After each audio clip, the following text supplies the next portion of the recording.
بله بفرمایید. غلام شما. ببخشید نشناختم. شما؟ اما الینای شما که این غلامو خیلی خوب میشناسه.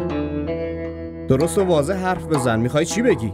چرا اسم الینا رو به زبونت میاری؟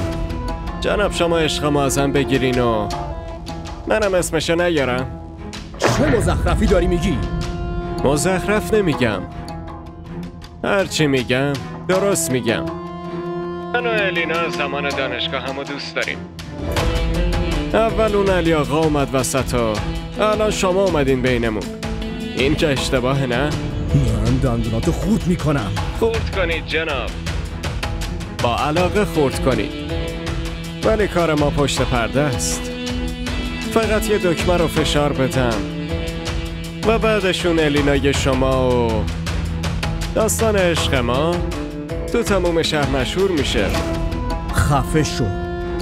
بگو چی میخوای؟ من فقط میخوام که شما از بین من و الینا برین کنار.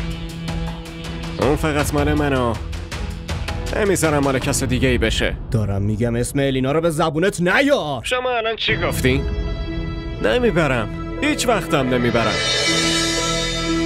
شما فقط یه کاری کن، از بین من و الینا برید کنار. فردا بیا شرکتم، وگرنه دیگه بهم زنگ نزن. درسته، وقتی با گوشی میشه حرف بزنی چه نیازی به شرکت اومدنه؟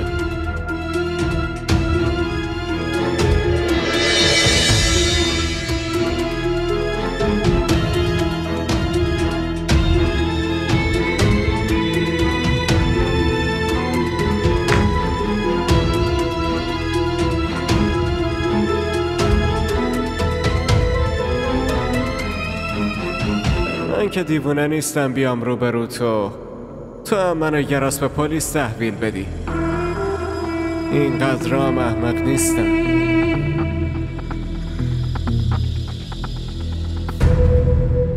من و الینا از زمان دانشگاه همو دوست داریم. اول اون علی آقا اومد وسط و الان شما اومدین بینمون. این که اشتباه نه؟ من فقط میخوام که شما از بین من و الینا برین کنار. اون فقط مال منو، نمیذارم مال کس دیگه ای بشه.